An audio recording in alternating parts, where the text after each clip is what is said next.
그 사건은 한마디로 표현하면 우리 주님께서 나면서부터 못 보던 사람, 그러니까 이미 태어날 때부터 앞을 못 보던 사람의 눈을 띄우시는 사건이 기록되어 있었습니다. 그렇다면 도대체 이 사건이 어떤 의미가 있는가? 이미 요한복음 1장으로부터 요한복음은 우리에게 뭘 얘기하고 있었냐 하면 예수님이 누구인가를 설명할 때 태초에 말씀이 계시니라. 이 말씀이 하나님과 함께 계셨으니 이 말씀이 곧 하나님이시니라. 그러니까 예수님을 누구로 설명하냐 하면 태초로부터 하늘에 계셨던 영원하신 하나님, 그분의 아들이신 예수님, 이렇게 설명을 하는 거예요. 그분이 말씀이 육신이 되어 우리 가운데 거하시니 우리가 그의 영광을 본단 말이에요. 그럼 우리가 보게 되는 그의 영광이 뭐냐 하면 본래 하나님을 본 사람이 없으되 독생하신 하나님께서 아버지 품속에 계신 독생하신 하나님, 즉 우리 주님께서 이 땅에 오셔서 그 영광의 하나님을 우리에게 보여주시는 거예요. 그런데 죄라는 것이 얼마나 끔찍하고 무서운 거냐면 영광의 하나님께서 자신의 아들을 이 땅에 보내셔서 죄인들에게 그 하나님의 영광을 보이시며 나타내셨는데 오히려 그 하나님의 영광을 보이셨던 우리 주 예수 그리스도를 돌로 치려 했단 말이죠. 그러니까 죄인이 어떤 상태에 있는가를 성경이 지금 이렇게 설명을 하는 거예요. 죄인은요, 하나님을 기뻐하지 않습니다. 죄인은 하나님 앞에 머리를 숙이지 않습니다.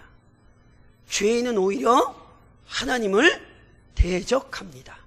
왜냐하면 죄라는 것 자체가 처음부터 어떤 목적과 의도였냐면 뱀이 아담을 유혹할 때 했던 말대로 선악과를 먹고 뭐와 같아지려 했다고요? 하나님과 같아지려 했죠. 그러니까 이게 처음부터 죄예요. 그러니까 죄는 하나님을 끌어내리고 그 자리에 인간이 오르는 거예요. 그러니까 하나님을 거부하고 하나님을 대적하는 거예요. 그래서 하나님의 아들을 돌로 치려 했었죠. 그때 우리 주님이 그들을 피하여 숨어 성전에서 나가시는 거예요. 그럼 우리 주님이 실패냔 말이에요. 죄인들을 위하여 이 땅에 오신 우리 주님이 실패냔 말이에요. 아니라고요. 우리 주님이 이루시는 일을 이제 9장에서 설명하시는 거예요. 죄인들에게 설명을 한다고 해서 구원을 얻는 게 아니에요. 죄인들에게 무언가 진리를 알려준다고 해서 죄인들이 그 진리를 깨닫고 돌아오지 않아요. 죄인들은 오히려 대적해요. 그렇기 때문에 철저히 어떻게 돼야 되냐면 우리 주님이 그 죄인을 긍휼히 여기셔서 그에게 다가가 그를 만져주셔야 돼요. 이게 지금 소경이 눈을 뜨는 사건이에요. 우리 주님이 그에게 다가가 그의 눈을 떡 뜨게 하시지 않으면 절대로 우리 주님을 알아볼 수도 없고 절대로 구원의 은혜와 영광을 누릴 수도 없어요. 그래서 9장은 우리에게 구원 사건을 설명하는 거라고요. 특별히 날 때부터 맹인이라는 사실이 중요하다 말씀을 드렸죠. 우선 구약이 맹인의 눈을 띄우는 것을 메시아의 사역으로 설명했을 뿐 아니라 맹인이라고 하는 것, 아무것도 보지 못한다는 것은 마치 죄인들의 상태와 같아서 하나님도 보지 못하고 자기가 죄인이라는 사실도 보지 못하고 어떻게 구원을 얻어야 되는지도 알지 못하는, 처음부터 죄인으로 태어나기에 죄가 죄인지도 알지 못하고 그 죄 가운데 머물러 있으면서도 그게 무엇인지 깨닫지 못하는 상태. 그래서 맹인으로 표현이 된다고요. 그 맹인의 눈에 우리 주님이 진흙을 바르셔서 실로암 못에 가서 씻게 하시죠.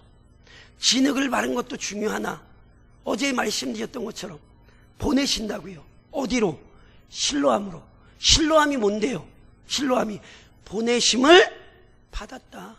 그러니까 밝은 눈이 되기 위해서는 예수님이 만져주셔야 할 뿐 아니라 밝은 눈이 되기 위해서는 예수께로 가야 합니다. 예수께로 가지 않으면 우리의 눈은 띄어질 수 없습니다. 예수를 만나지 않으면 우리의 죄는 해결되지 않습니다. 예수님이 만지신 것도 그걸 보여주는 것이고 실로암으로 가서 씻는 것도 그걸 보여주는 거예요. 누구든지 예수에게로 가서 예수의 은혜로 그 눈을 씻는 자가 죄와 사망의 권세에서 벗어나 영광스러운 구원의 은혜를 경험하게 되는 것입니다. 그래서 보세요. 예수를 믿는 자는 이미 눈을 떴습니까? 안 떴습니까? 떴습니다. 예수를 믿는 자는 이미 눈을 뜬 자입니다.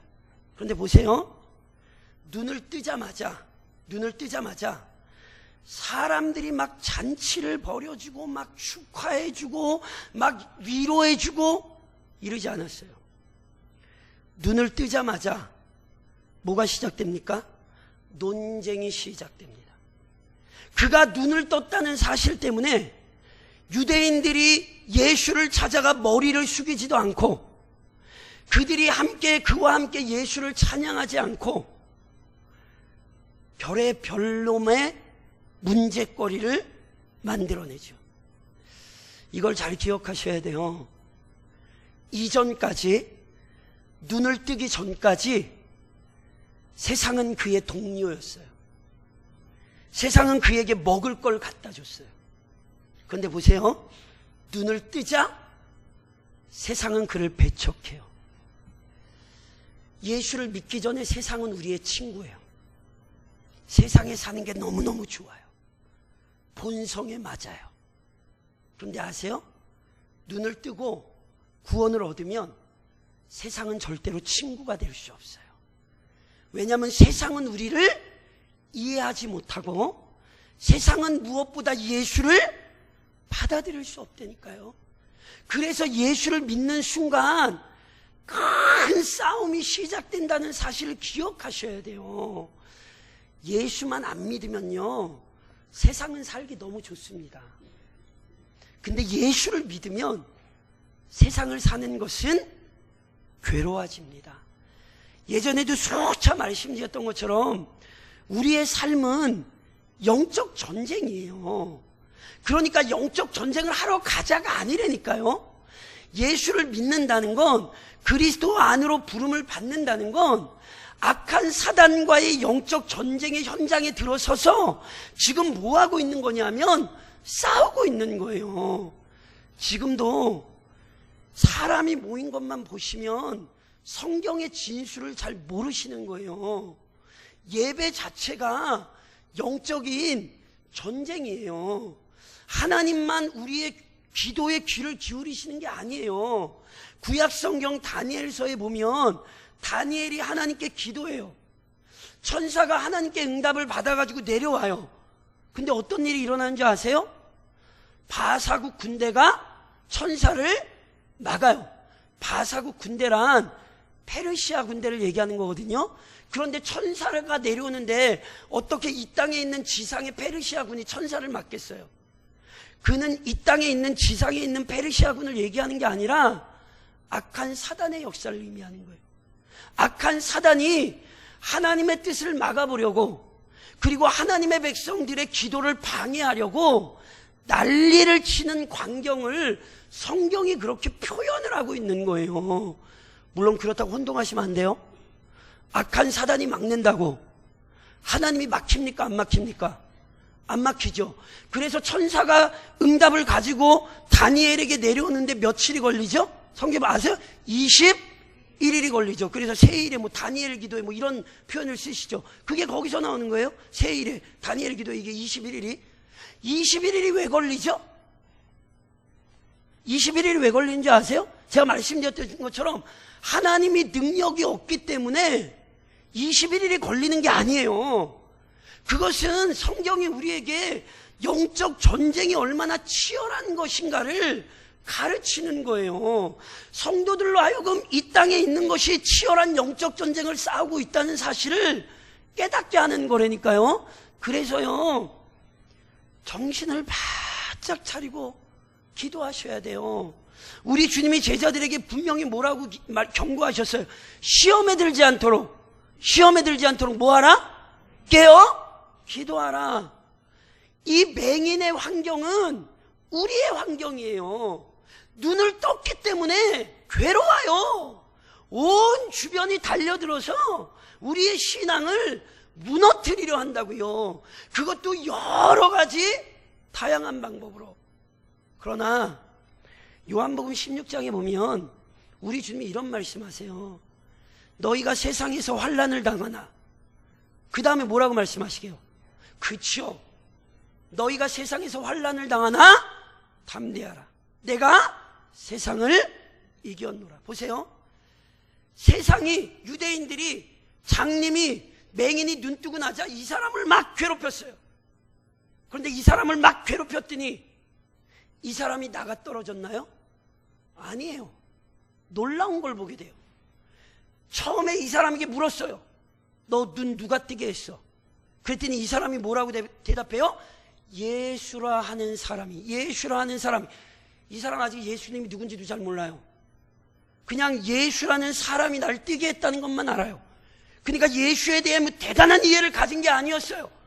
자기가 눈을 뜰 때 옆에 사람들이, 야, 예수님이란 분이 진흙을 개서 네 눈에 바르고 계셔, 이렇게 얘기해 주니까, 아, 예수라는 사람이 나를 만지는구나, 그것만 알고 있었다니까요.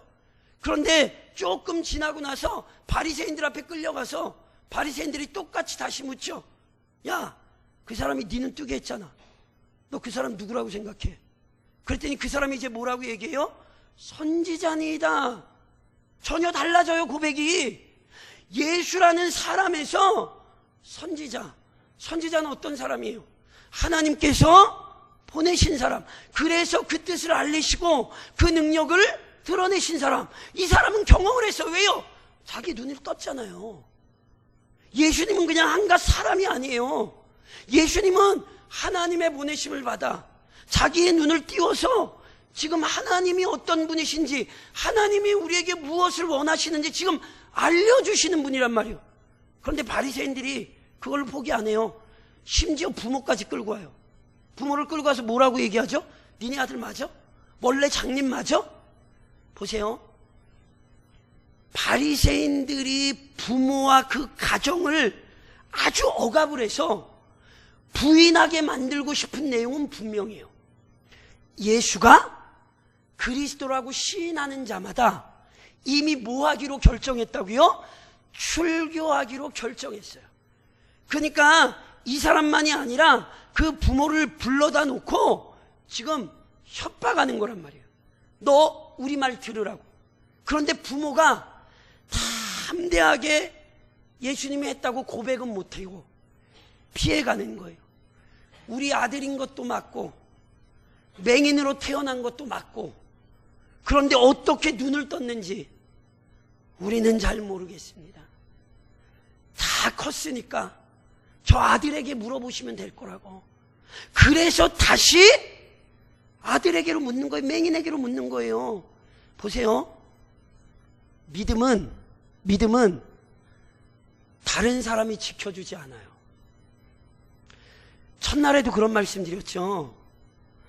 부모가 믿음이 엄청나게 좋아도 자녀의 믿음이 그대로 좋다고 우리는 보장 못해요. 왜요? 히스기야의 아들이 므낫세였어요.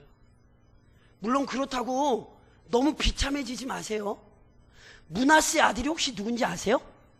짧게 살았는데 아몬이에요. 아몬. 므낫세 아들이 아몬인데 자기 아빠 므낫세는 아주 똑같이 약해요. 근데 아몬 아들이 누군지 아세요? 그쵸. 요시야가 누구죠?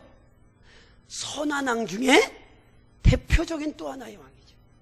할아버지도 악하고 아버지도 악해요. 근데 요시야는 너무너무 선한 왕이 태어났어요. 믿음은 사람 손에 달린 게 아닌 게 분명해요. 사람이 우리의 믿음을 지켜주는 게 아니에요. 우리를 부르신 주님께서 우리의 믿음을 지키시는 거예요. 그래서 바리새인의 고박이 무너지지 않아요. 그래서 바리새인들이 두 번째 다시 불러서 대놓고 뭐라고 얘기하냐면 우리는 예수를 죄인이라고 분명히 알아. 근데 너 예수를 누구라고 생각해? 그랬더니 맹인이 뭐라고 대답해? 아, 이상하다. 도대체 성경을 보면 창세 이후로 눈먼 자 맹인의 눈을 뜨게 한 자가 없다고 그랬는데, 더 중요한 것은 성경은 맹인의 눈을 뜨게 하는 것이 메시아의 사역이라 정확히 설명하고 있었는데, 이분이 어디에서 왔는지 당신들이 모른다라고 얘기하니 이거 너무너무 이상한 일 아닌가? 하나님께서 죄인의 기도는 듣지 않으시고 경건한 자의 기도는 들으시는 줄 우리가 아는데, 만약에 이분이 죄인이었다면 저분의 기도를 듣고 내 눈이 떠졌겠느냐, 이 얘기라는 거예요. 선지자일 뿐만이 아니라 하나님이 기도를 들으시는 경건한 사람이란 말이에요. 그리고 하나님이 기도를 들으시는 분일 뿐만이 아니라 하나님으로부터 오신 분이라고, 이 믿음을 이 맹인이 가지고 있는 거예요. 사랑하는 성도 여러분, 저를 좀 따라 하시겠어요? 믿음이란 예수를 깊이 아는 것. 믿음은 다른 게 아니에요. 오늘 맹인의 모습이 믿음이 무엇인가를 우리에게 아주 정확하게 보여줘요. 믿음은요, 시간이 지나면 지날수록 예수를 더 깊이 이해하게 되는 거예요. 이것이 성경의 증언임을 아셔야 돼요. 유대인과 바리새인들이 뭘 보여줍니까? 우리는 모세의 제자이나, 그들이 스스로 얘기해요. 우리는 모세의 제자라고. 모세의 제자라는 얘기는 모세의 가르침을 따른다는 뜻이에요.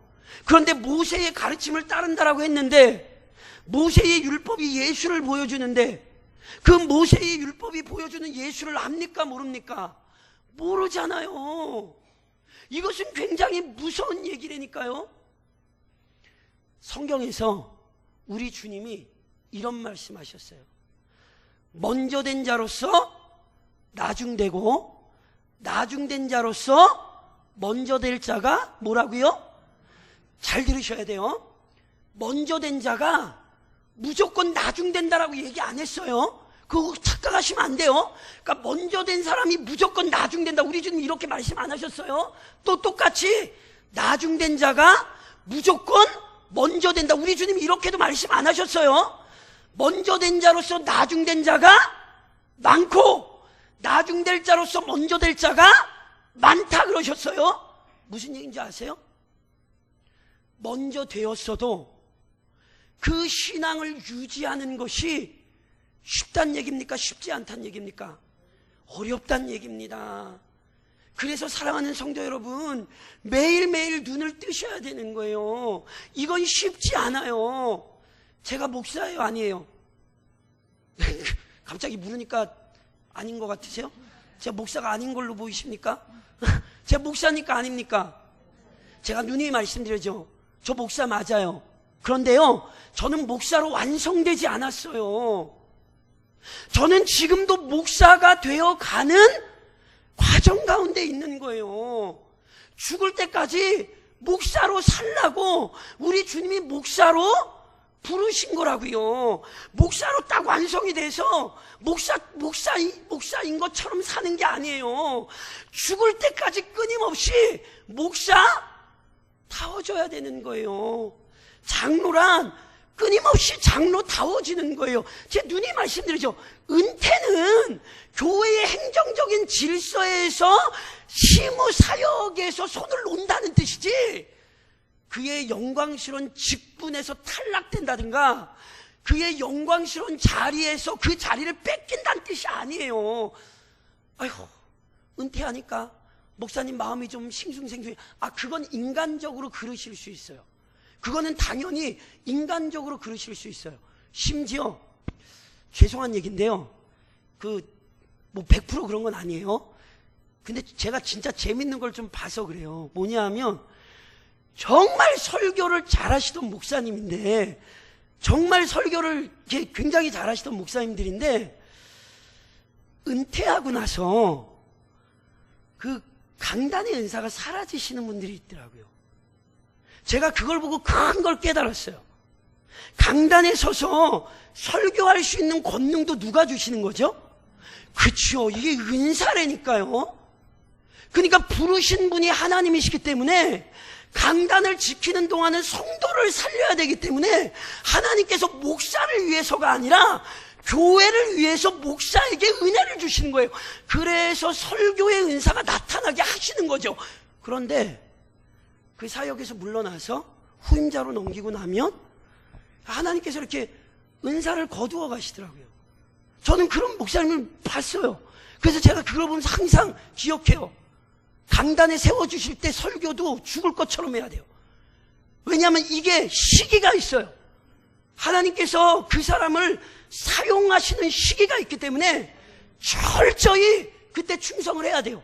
그러나 다시 한번 말씀드리지만 그것은 어떤 사역적인 측면에서 그렇다는 것이고, 죽을 때까지 성도 안 하실 분 계세요? 나는 한 몇 살 정도까지 성도 하다가 그 다음엔 딴 거 하겠다고 그러시는 거 아니라니까요. 우리는 죽을 때까지 이 사람처럼 눈을 떠가는 거예요. 그러니 이 은혜를 매일매일 구하셔야 되는 거예요. 예수를 믿는다는 것, 끊임없이 예수에 대한 이해가 점점 더 깊어지는 거예요. 그래서 어제 알았던 예수보다 내일 경험하는 예수가 더 영광스러운 것이죠. 이것이 그리스도인의 삶입니다. 그리고 이것을 위해 필요한 게 있어요. 9장으로 가시겠어요? 9장. 자, 저랑 31절로 34절. 9장 31절로 34절을 한번 좀 읽으시겠어요? 9장 31절로 34절 같이 읽겠습니다. 하나님이 죄인의 말을 듣지 아니하시고 경건하여 그의 뜻대로 행하는 자의 말은 들으시는 줄을 우리가 아나이다. 창세 이후로 맹인으로 난 자의 눈을 뜨게 하였다 함을 듣지 못하였으니 이 사람이 하나님께로부터 오지 아니하였으면 아무 일도 할 수 없으리다. 그들이 대답하여 이르되 내가 온전히 죄 가운데서 나서 우리를 가르치느냐 하고 이에 쫓아내어 보내니라. 자, 절 보세요. 맹인의 관점이 굉장히 중요해요. 왜냐하면 어제도 잠깐 설명드렸듯이 하나님이, 예수님이 어떤 분이시냐면 하나님으로부터 보내심을 받은 분이거든요. 근데 결국 맹인의 입에서 예수님이 어떤 분으로 고백이 되냐면 그 창세 이후로 맹인으로 난 자의 눈을 뜨게 하였다함을 듣지 못하였으니 이 사람이 누구예요? 예수님이 하나님께로부터 오지 아니하였으면 아무 일도 할 수 없으리이다. 이 얘기는 무슨 뜻이에요? 지금 예수님이 어디서부터 오신 분이다? 하나님으로부터 오신 분이다. 그 말은 예수가 그리스도라는 뜻이에요. 그래서 어제 22절 한번 공독하시겠어요? 22절, 9장 22절 같이 시작. 그 부모가 이렇게 말하는 것은 이미 유대인들이 누구든지 예수를 그리스도로 시인하는 자는 출교하기로 결의하였으므로 그들을 무서워함이로라. 어제도 아까도 잠깐 말씀드렸죠. 부모가 정확하게 예수가 고친 걸 아는데 예수가 고쳤다고 얘기를 못해요. 왜냐하면 이미 유대인들이 뭘 결의했어요? 예수를 그리스도라 이야기하면 뭐 하기로 결정했어요? 출교하기로 결정했어요. 그래서 부모들이 이것이 무서워서 예수가 했습니다 이 얘기를 못했어요.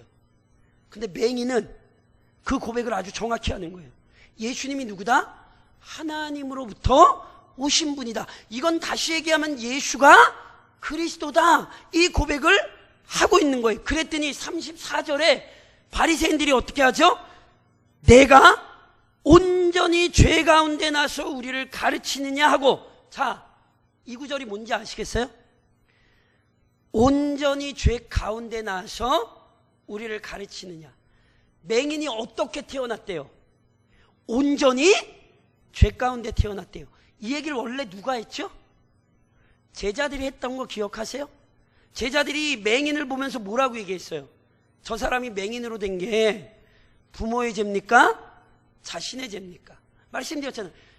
당시 유대인들의 생각이에요. 이게 제자들의 독특한 생각이 아니라 성경을 제대로 이해하고 있지 못했던 제자들의 생각이요, 유대인들의 생각이라니까. 그러니까 바리새인들이 보기에 이 사람은 원래 죄 가운데 태어나서 여전히 죄 가운데 있는 사람이에요. 그래서 오히려 책망을 하는 거예요.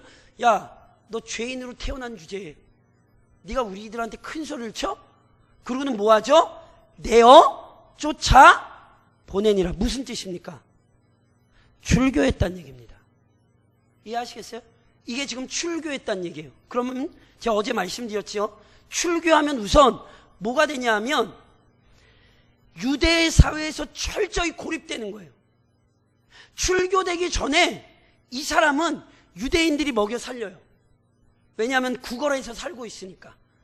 근데 이제 출교됐단 말이에요. 그럼 이 사람 누가 먹여 살려요? 먹여 살릴 사람 없어요. 모든 면에 있어서 이 사람은 유대 사회에서 고립이 되는 거예요. 이게 출교예요. 부모는 이게 무서웠어요. 왜냐하면 이렇게 되면 이 사람이 살아날 방법이 없는 게 분명하거든요. 그래서 부모는 그 질문을 피해갔던 것인데 이 사람은 그러지 않아요. 정확히 얘기하여 그 고난을 당하죠. 그런데 유대 사회에서 출교란 단순히 사회에서 고립되는 것만이 아니에요. 출교란 종교적인 처벌이에요. 무슨 얘기냐면 유대인이 누굴 섬기죠? 하나님을 섬긴다라고 얘기하죠. 그렇죠? 구약의 신앙을 따라 하나님을 섬긴다고 얘기하지만 유대교는 하나님을 섬기는 게 아니라 자신들의 공로를 섬기는 거예요. 그게 유대교예요. 그러니까 보세요. 그럼에도 불구하고 유대인들의 출교란 종교적인 처벌이기 때문에 이제 그 사람은 어떤 사람으로 찍히는 거냐면 너는 저주받은 자야. 너는 하나님이 버리신 자야. 너는 절대로 구원을 얻을 수 없는 자야. 그러니까 사회적으로 고립되는 것도 괴롭지만 유대인으로서 정말 괴로운 건 뭐냐면 하나님의 구원 밖으로 밀려났다는 거예요. 그러니까 이 사람은 그 종교적 형벌을 지금 당하게 되니까 누구든지 그 사람을 보면 어떤 사람으로 보냐면 하나님의 저주받은 자, 하나님의 은혜에서 박탈된 자. 괴롭겠습니까? 안 괴롭겠습니까? 이 사람은 지금 이제 육적으로도 괴롭고 심적으로도 괴로운 거예요. 왜요? 이 사람은 분명히 자신의 믿음의 고백을 했잖아요. 이 사람은 자신의 신앙의 고백을 했잖아요. 예수님께서 자신에게 행하신 일을 그대로 기억하여 그 안에서 예수님이 분명히 하나님으로부터 보내신 분이라는 믿음을 가졌는데 그것 때문에 오히려 어떻게 됐어요? 사람들에게 너는 하나님이 버린 사람이야. 이런 심적인 고통을 당하게 되었단 말이에요. 그러면 이 사람을 예수님이 그냥 내버려 두시는가? 아니라니까요. 저랑 35절을 한번 같이 읽으시겠어요? 35절, 9장 35절 같이 읽겠습니다. 예수께서 그들이 그 사람을 쫓아냈다 하는 말을 들으셨더니 그를 만나사 이르시되 내가 인자를 믿느냐. 자, 절 보세요. 예수께서 뭘 들으시죠? 그들이 누굽니까? 바리새인들, 종교 지도자들, 유대인들. 바리새인들이 그 사람이 누구예요? 맹인이죠. 그 사람을 쫓아냈대요. 뭐 했단 얘기예요? 출교시켰단 얘기죠. 이 말을 누가 들으셨어요? 주님이 들으셨어요. 그러더니 그를 뭐 하셨어요? 만나주셨죠. 자, 저를 한번 보시고 제가 한번 여쭤볼게요. 이 사람 안에 믿음을 만들어내신 분이 누굽니까? 예, 이 사람 안에 지금 믿음을 만들어내신 분이 누구죠? 예수님이죠. 예수님이 친히 찾아오셔서 그의 눈을 여셨고 실로암으로 보내서 씻게 하셔서 이 사람 안에 예수님에 대한 믿음을 만들어내신 분이 예수님이잖아요. 그러면 예수님이 이 사람이 그 믿음을 가지고 있으면 출교당할 것을 아셨을까요? 모르셨을까요? 아셨죠. 그러니까 보세요. 이 구절의 의미를 이해하셔야 돼요. 예수님께서 이 사람이 출교당했다는 얘기를 들으셨다는 건 예수님도 그럴 것까지는 생각을 못했는데 눈 띄어놓고 보니까 이 사람이 아이고 큰일을 당했네, 아이고 불쌍하게 됐네, 이런 의미로 이해를 하시면 안 돼요. 여기에는 아주 중요한 신비로운 섭리가 설명되고 있는 거예요. 그게 무슨 얘기냐면 이 사람이 세상으로 버림받는 것을 우리 주님이 아십니까? 모르십니까? 아시죠. 그것이 방금 말씀드렸던 것처럼 사회적으로 고립되는 것일 뿐만이 아니라 종교적으로 고립되는 거예요. 그러니까 보세요. 이 사람도 어찌됐건 유대 전통에서 그래도 자랐기 때문에 이 사람 마음 안에 갈등이 생기게 되어 있어요. 어떤 갈등? 내가 그분이 하나님으로부터 오신 분이라고 고백을 했더니 세상이 나를 버려버리더라. 이제는 살 소망이 있는 것 같아요? 없는 것 같아요? 인간적으로 보면 살 소망이 없는 것처럼 보이죠. 그러니 지금 이 순간은 이 사람의 인생에 있어서 가장 괴로운 때예요. 지금까지는 이런 걱정도 없고 근심도 없고 앞으로 살아갈 것에 대한 염려도 할 필요가 실은 없었어요.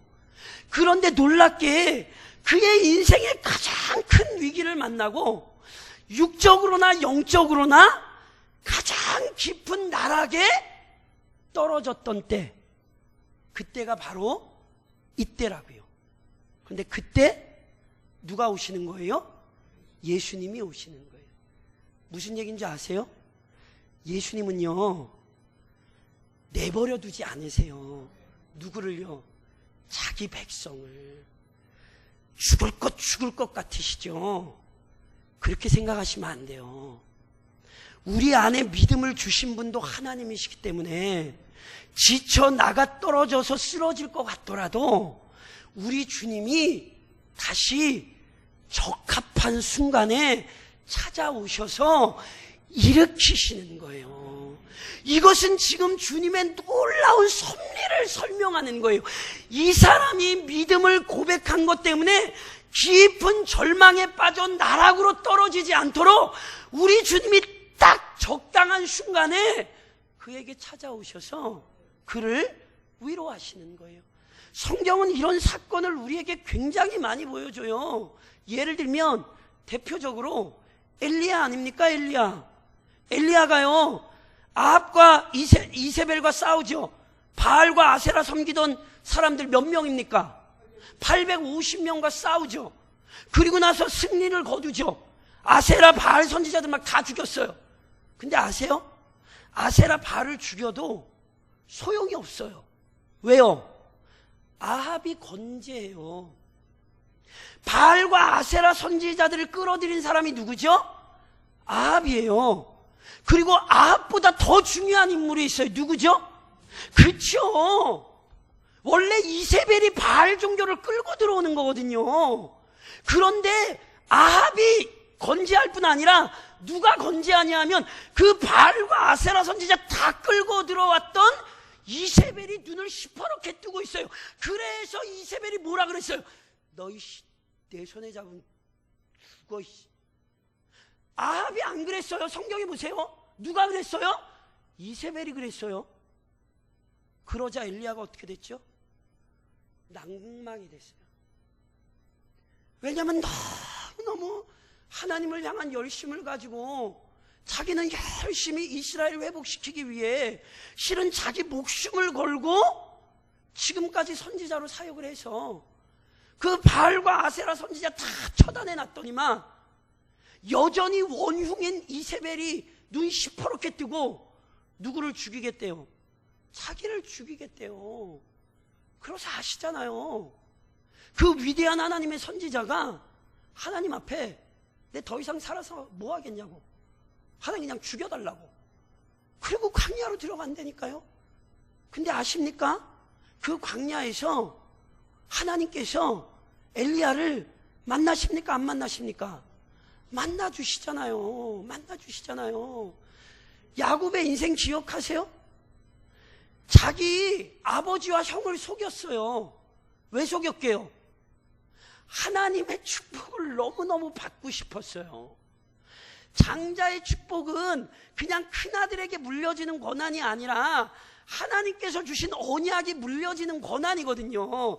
그러니까 그거에 대한 열망이 야곱이 굉장히 컸어요. 오죽하면 이전에는 형한테 팥죽 한 그릇에 그거 팔라고 등을 쳐먹었을까요? 그러니까 비록 야곱이 아주 나쁜 짓을 하긴 했지만 딴에는, 마음에는 어떤 소망이 있었냐면 하나님에 대한 축복의 갈망이 그 마음 안에 있었거든요. 근데 어찌됐건 하나님 뜻대로 하지 않았잖아요. 엄마랑 짜고 아버지와 형을 속였잖아요. 그래서 어떤 일이 일어납니까? 형이 죽이겠다고 달려들었죠. 그래서 아세요? 뭐 하죠? 삼촌 라반의 집으로 도망가죠. 그러다 뭐 합니까?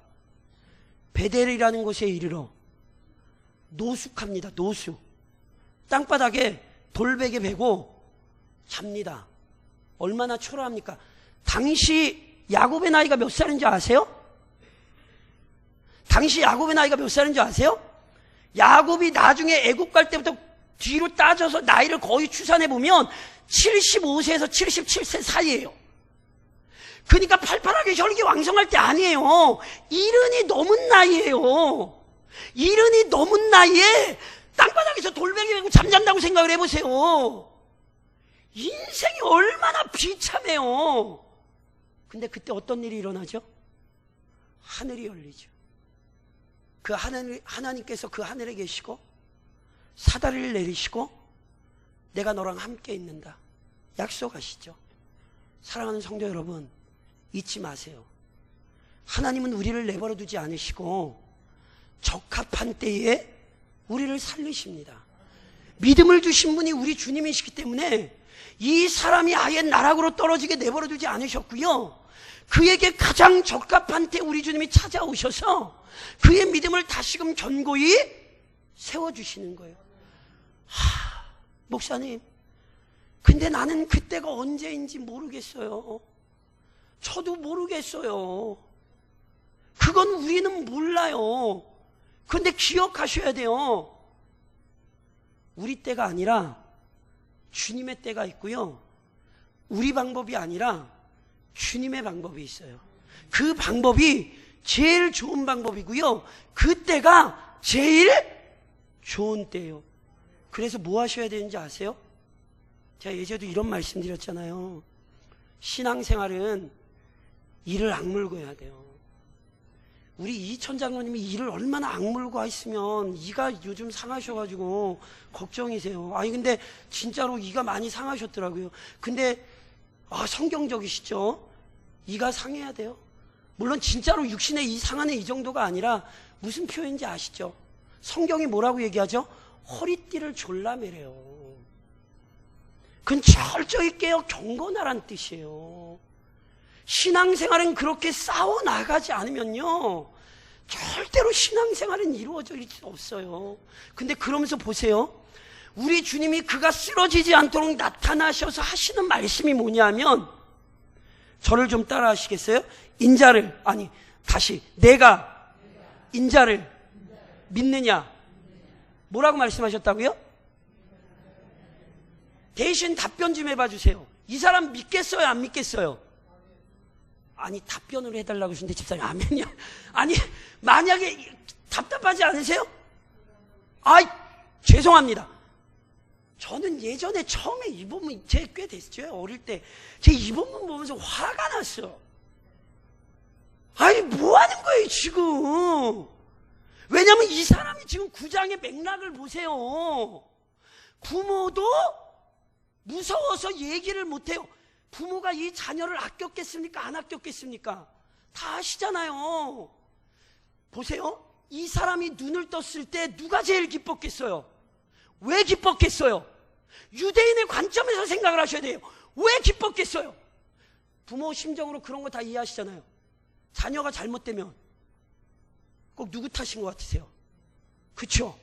일반적으로도 그런 생각을 가지고 있는데 유대인들이 어떤 생각을 가지고 있었다고요? 제자들이 뭐부터 물었다고요? 그 부모 죄 때문이 아니에요? 이 부모 입장에 생각을 해보세요. 태어났는데 맹인으로 태어났어요. 유대인들이 그걸 알아요. 부모가 지금까지 어떤 마음의 고통으로 살았겠어요? 우리가 죄인이라 이 자녀가 맹인으로 태어난 게 아닌가? 평생 그 자녀를 보며 끙끙거리고 살았다고요. 그러니까 보세요. 그 자녀가 눈을 떴을 때 누가 제일 기쁘겠어요? 부모이고 안 부모. 근데 그 부모도 예수님이 했는데요, 말을 못했다고요. 그런데 이 사람이 뭐 했어요? 예수님이 했다고. 그것도 어느 정도로? 그분은 하나님께서 보내신 분이라고. 보세요. 이 사람도 알아요. 바리새인들이 죽이려는 거 알아요. 예수 죽이려는 것도 알고, 그래서 어떻게 해서든지 거짓말 시키게 하려고 별짓을 다 한 거. 아, 이 사람이 바보입니까? 물은 얘기 또 먹고 자기가 답변하면 딴 얘기하고, 그걸 모릅니까? 그런데도 그걸 불구하고 예수님 하나님이 보내신 분이라고. 대단합니까? 안 대단합니까? 뭐 안 대단하다고 생각하지 오히려 저는 굉장히 대단하다고 생각을 했어요. 근데 기껏 그래가지고 결국 뭐까지 당했어요? 출교까지 당해가지고 와 있는데 그 사람한테 와가지고 내가 인자를 믿느냐? 몰라서 물어요. 지금 이 사람의 상황이 어떤지를 몰라서 묻냔 말이에요. 죄송해요. 저는 이게 처음에 너무 화가 났어요. 이러실 수가 있는가 말이야. 지금 이 사람의 처한 상황과 여건과 형편을 보시면 뭐라도 하나 이렇게 갖다 주고 뭐 먹여주고 뭐 이렇게 아니면 천국으로 한번 여행을 갖다 보내주시는가, 뭐 이게 있어야지 말이야. 이 사람 지금 그것 때문에 지금 별 고생을 다 하고 앉아 있는데, 근데 여기에 신비가 있다는 걸 아셔야 돼요. 무슨 얘기인 줄 아세요? 내가 인자를 믿느냐, 이 말에 내가 그분을 믿습니다 라는 고백이 없으면 절대로 세상 버티실 수 없습니다. 그리스도인들에게 가장 중요한 고백은 바로 이 고백입니다. 언제나 우리 주님이 우리에게 원하셨던 고백이 바로 이 고백이라는 사실을 기억하셔야 돼요. 그래서 우리 주님이 내가 인자를 믿느냐 이렇게 물을 때에 저랑 36절 한번 읽어보시겠어요? 36절로 38절까지 36절로 38절까지 같이 읽겠습니다. 대답하여 이르되 주여 그가 누구시오니까 내가 믿고자 하나이다. 예수께서 이르시되 내가 그를 보았거니와 지금 너와 말하는 자가 그이니라. 이르되 주여 내가 믿나이다 하고 절하는지라. 자 보세요.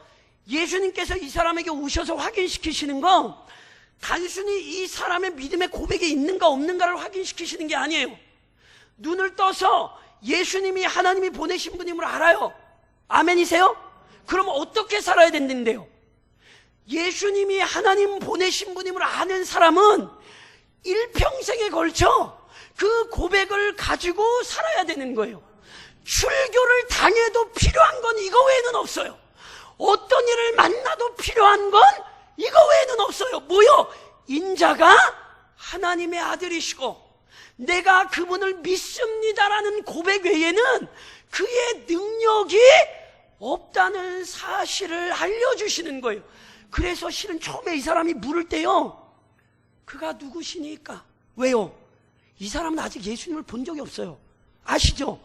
예수님이 진흙 바르고 실로암에 가서 씻으라 그랬어요.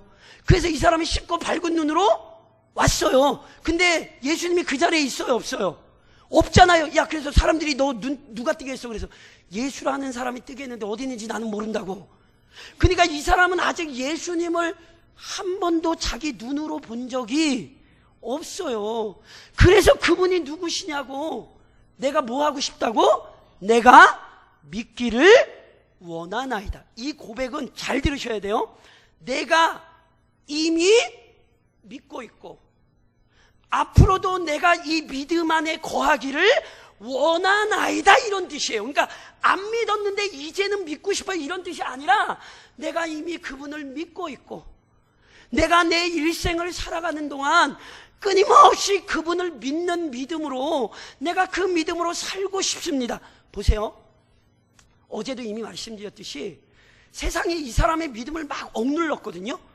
예수를 어떻게든지 부인하게 만들려고 했거든요. 근데 억누를 수 있어요 없어요? 절대로 억누를 수 없어요. 성도의 마음에 있는 가장 중요한 소망이 뭔 줄 아십니까? 그리스도를 알고자 하는 소망입니다. 내가 끊임없이 그리스도 안에 거하며 내가 그와 함께 동행하기를 원합니다라는 고백이 그 안에 끊임없이 샘솟아나는 거예요. 이게 진짜 믿음이에요. 지금 이 사람이 그 고백을 하는 거예요. 내가 믿기를 원하나이다. 이미 믿고 있고 내가 끊임없이 그 믿음 안에 살기를 간절히 소망합니다. 바라기는 항상 이 마음이 우리의 마음 가운데 충만하시기를 주님의 이름으로 축원합니다. 이게 복이에요. 이게 복. 끊임없이 예수가 사랑되어 예수를 사랑하고 예수 안에 살고자 하는 열망이 막 마음속에서 불을 듯 일어나는 거예요. 세상은 자꾸 무너뜨리려고 그러고 삶의 여건은 힘든데도 믿음이 막 속에서 솟아나는 거죠. 그때 예수님께서 아주 중요한 원칙을 세우세요. 뭐라고 말씀하시냐면 예수께서 이르시되 저를 좀 따라 하시겠어요? 내가 그를 보았거니와. 자 보세요. 첫 번째 저를 따라 내가 그를 보았거니와. 뭘 봤다는 거예요? 예수님을 봤죠? 뭘로 봤어요? 눈으로 봤죠? 뜬 눈으로 봤죠? 보세요. 그런데 보세요. 이제 뜬 눈으로는 처음 봤지만 그의 영적인 눈으로는 이미 그리스도를 바라보고 있었죠. 그리스도인들이 어떻게 살아야 되는지 아세요? 그리스도를 보는 삶을 사셔야 돼요. 그분은 우리의 육신의 눈으로는 비록 볼 수 없어요. 그런데 이 세상을 사시려면 끊임없이 그 눈에 누굴 봐야 돼요? 그리스도를 봐야 돼요. 그래서 히브리서는 우리에게 뭐라고 얘기하는지 아세요? 따라 하시겠어요? 믿음의 주요 온전케 하시는 이인 예수를 뭐라고요? 그렇죠. 예수님은 믿음의 주가 되시고 온전케 하세요. 믿음의 주가 된다는 말은 크게 두 가지 의미로 해석이 가능해요. 우선 믿음의 대상. 누구 믿으세요? 그렇죠. 누구 믿으세요? 예수님 믿죠. 조금 더 다시 조금 풀어서 설명하면 예수님께서 하나님의 아들로서 하나님의 보내심을 받아 우리에게 오신 구원자라는 사실을 믿죠. 그러니까 믿음의 주라는 건 믿음의 대상을 얘기해요. 우리는 분명히 우리 주님을 믿어야 되는 거예요. 딴 거 믿으면 안 돼요. 믿음의 주인이신 예수님을 믿어야 돼요. 그런데 히브리서에서 믿음의 주라고 할 때 이 주라는 단어가 우리가 보통 표현하는 주인, 주님 이런 단어가 아니에요.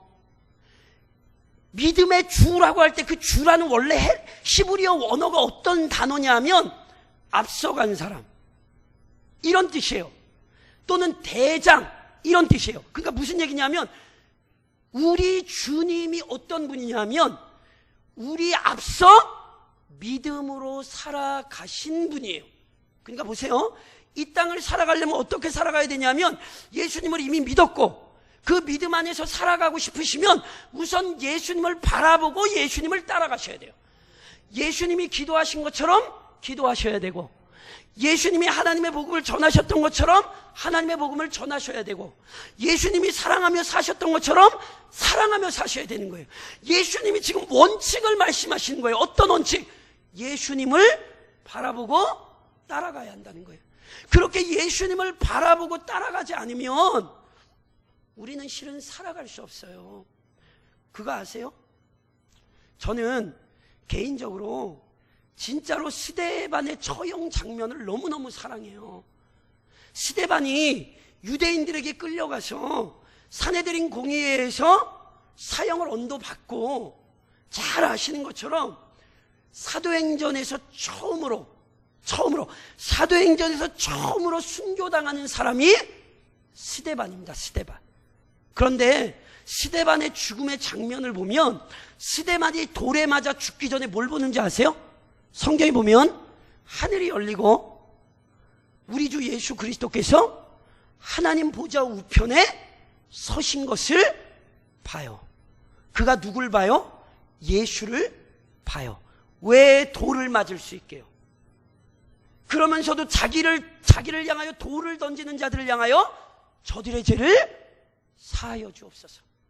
마치 우리 주님이 했던 기도를 스데반이 그대로 따라요. 왜요? 봤다니까요. 사람들 눈에는 그 예수가 안 보였는데 스데반의 눈에는 보좌에 계신 예수가 보였어요. 그러니까 그 예수가 보였기 때문에 예수님을 그대로 따라하며 죽는 거예요. 오늘 우리 눈에 예수가 보여야 돼요. 영광의 보좌에 앉으신 예수가 보여야, 그래야 묵묵히 믿음으로 살아가실 수 있어요. 누가 뭘 집적대고 누가 뭘 건드려도, 어떤 문제가 일어나서 큰 풍파가 쳐도 예수님 바라보고 있으면 예수님 가신 길로 그대로 따라가게 되어 있는 거예요. 그래서 예수님께서 지금 이렇게 말씀하시죠. 내가 그를 보았거니와. 이건 원칙과 질서를 세우신 거예요. 너는 누구만 봐라? 나만 보라고. 너는 내가 지금 너와 보고 있는 것처럼 너는 지금 나만 보라고. 그리고 그걸로 끝나지 않아요. 다시 한번 따라 하시겠어요? 지금 너와 말하는 자. 자, 저를 보세요. 다시 한번 더. 지금 너와 말하는 자. 보세요. 맹인에게 찾아오셔서 예수님을 보여주시며 예수님이 원칙을 세워주시는 거예요. 봐라, 너 나만 봐야 돼. 너 지금 나 봤지? 너 앞으로도 살려면 너 나만 봐야 돼. 그리고 봐, 지금 내가 너와 말하지. 무슨 얘기인지 아세요? 다른 사람들이 다 맹인에게 와서 했던 얘기가 뭐예요? 너 예수 부인해. 야, 그냥 너 원래 맹인 아니었다고 한 번만 거짓말 해봐. 그러면 네 삶을 편하게 살 수 있어. 수많은 사람들이 했던 얘기는 다 그 사람의 믿음을 무너뜨리는 얘기예요. 어느 누구도 그를 축복해 주지 않았고 그의 삶에 위로를 주지 않았다니까요. 눈을 떠는 위대한 일이 일어났는데 다 와가지고 그 사람을 막 죄인 취급을 했단 말이에요. 그래서 결국은 쫓아내잖아요. 어떤 의미라고요? 너 죄인이야. 하나님이 너 버렸어. 너는 도저히 우리 사회가 용납할 수 없는 사람이야. 결국 저주와 비난과 비판의 말을 들었어요. 세상은 그래요. 그렇게 그리스도인들이 누구와 얘기해야 되는지 아세요? 보세요. 지금 너와 말하는 자. 우리는 누구와 얘기해야 됩니까? 우리는 주님과 얘기해야 됩니다. 언제 얘기해야 됩니까? 지금 얘기해야 됩니다. 그리스도와 이야기하는 것은 현재라는 사실을 기억하셔야 된다니까요. 제가 다시 한번 여쭤볼게요. 누구 기도가 제일 세요? 조금 작으신 것 같은데. 누구 기도가 제일 세요? 믿으세요? 누구 기도가 제일 세다고요? 내 기도. 누구 기도? 나. 왜 나? 능력이 많아서? 잘생겨서? 아니라 내 기도가 왜 제일 세다고요? 설명을 하셔야죠. 내 기도가 왜 제일 세요? 그 설명은 못 하시네. 절 따라하세요. 그리스도께서 우리를 위하여 중보하시기에. 누님이 말씀드린 것처럼 기도를 실력의 차원으로 끌고 가지 마세요. 야고보서가 우리에게 뭐라고 얘기하죠? 엘리야도 우리와 뭐가 같은 사람이다? 그치, 성정이 같다. 그게 무슨 뜻입니까? 그냥 편하게 생각하시면 돼요. 엘리야도 사람이고 우리도 사람이다, 그 얘기예요. 그 얘기 다른 얘기 아니라고요. 엘리야가 특출한 사람이라고 얘기하는 게 아니에요. 엘리야도 사람, 우리도 사람. 엘리야가 어느 정도 사람이게요? 하나님 앞에 승질을 냈어요. 죽이시라고. 하나님이 죽였어요, 안 죽였어요? 엘리야니까 안 죽인 거예요. 착각하지 마세요. 괜히 엘리야 따라한다고 하나님 앞에 죽이세요, 진짜 죽이실지 몰라요. 엘리야니까 안 죽인 거지, 그런 건 함부로 따라 하시는 거 아니에요. 엘리야니까 안 죽인 거예요. 안 죽고 싶으면 성씨를 엘씨로 바꾸시든가 뭐 그러고 하시면, 엘리야니까 안 죽여, 엘리야니까. 근데 어찌됐건 엘리야가 우리와 성정이 같다. 우리와 똑같은 사람이라고요. 근데 그의 기도를 하나님이 들으셨습니까? 안 들으셨습니까? 엘리야가 대단해서가 아니라니까요. 하나님은 그의 자녀의 기도를 듣기를 기뻐하시는 분이에요. 놀랍게도 하나님은 자신의 뜻대로 세상을 다스리시나 그의 백성이 기도할 때에 하나님은 놀랍게 역사하신다니까요. 예수님이 진흙 발랐어요. 그리고 나서 끝내지 않으셨어요. 뭐라고 하셨어요? 가래요. 순종을 요구하셨어요. 그리고 순종할 때 그 결과가 나타났다니까요. 우리는 말하는 자가 돼야 돼요. 누구와? 예수님과. 근데 보세요. 예수님이 더 하실 말이 많아요? 내가 더 하실 말이 많아요? 아니, 내가 할 말이 많아요. 무슨 얘기인지 모르시겠어요? 기도하면 예수님이 하실 말이 많아요? 내가 더 할 말이 많아요? 헷갈리시죠? 보세요. 원칙이 있어요. 지금 너와 누가 말해요? 우리 주님이 말해요. 우리는 듣고 말하는 자예요. 우리는 내 걸 먼저 말하는 자가 아니에요. 우리는 듣고 말하는 자예요. 상상을 해보세요. 진짜 보고 싶었던 친한 친구를 만나셨어요. 할 말이 많으세요? 적으세요? 너무 오랜만에 만나면 할 말이 없다 그러긴 하더만요. 할 말 많으시죠? 그럼 이렇게 말씀드릴까요? 예수님이 하실 말이 더 많을까요? 아니면 우리가 더 할 말이 많을까요? 그거 아세요? 예수님이 하실 말이 더 많아요. 왜요? 사랑하시고요. 알려주실 게 많아요. 그래서 기도하셔야 돼요. 왠지 아세요? 예수님은 하실 말이 너무너무 많은데 그 기도의 자리를 떠나 예수님의 말을 들어야 되는데 제발 다른 데 가서 잊지 마시라는 거예요. 예수님이 하실 말이 너무너무 많은데 그 음성을 듣고 주님과 함께 말하는 자가 돼야 되는데 자꾸 이 사람 얘기 듣고 자꾸 저 사람 얘기 듣고 자꾸 혼자 생각하고 그러지 마시라는 거예요. 우리의 삶의 원칙이 뭔지 아세요? 주님 앞에서 주님과 더불어 말하는 자가 돼야 돼요. 이것이 흔들리면 안 된다니까요. 이 믿음으로 살지 않으면 우리는 이 세상을 버틸 수 없어요. 주님을 보고 따라가야 되고 주님께 듣고 주님께 얘기하며 다시 얘기하면 끊임없이 기도의 삶을 살아야 되는 거예요. 그러면서 맹인이 너와 말하는 내가 바로 인자 하나님의 아들이야. 그랬더니 맹인이 어떻게 얘기해요? 38절 저랑 같이 한번 읽으시겠어요? 38절 같이 읽겠습니다. 시작. 이르되 주여 내가 믿나이다 하고 절하는지라. 자 보세요. 우리 주님이 말씀하셨어요. 뭐라고? 너 나만 봐야 되고 너 나랑 얘기하고 그렇게 평생 살아야 돼. 이건 원칙을 세우신 거예요. 그냥 이 사람에게 그냥 한마디 툭 던지신 것이 아니라 눈뜬 자로서 이 세상을 어떻게 살아가야 되는지 원칙을 세우신 거예요. 그랬더니 이 사람이 뭐 했어요? 내가 믿나이다 하고 뭐 했죠? 절하는지라. 굴복했다는 뜻이에요. 예배했다는 뜻이고 결단했다는 뜻이에요. 주님, 내가 그대로 살겠습니다. 주님 뜻에 굴복하여 내가 그 뜻을 따르며 살겠습니다. 그거 아세요? 오늘 우리 주님이 우리에게 이걸 원하세요. 우리의 생각과 우리의 고집, 우리의 경험, 실은 죄송한데 이거 다 꺾으셔야 돼요. 오해하지 마세요. 누구 앞에서 꺾으셔야 되는 거예요? 주님 앞에서 꺾으셔야 되는 거예요. 사람 앞에서 꺾는 게 아니라 주님 앞에서 꺾으시는 거예요. 꺾으면 들리고요. 꺾으면 보여요. 아브라함이 100살에 낳은 아들 이삭을 하나님이 바치라 그랬습니다. 그래서 아브라함이 바쳤습니까? 안 바쳤습니까? 아브라함은 진짜 바치려고 갔죠. 그래서 아브라함이 아들 이삭 묶어놓고 잡아 죽이려고 그랬습니까? 죽이는 척 했습니까?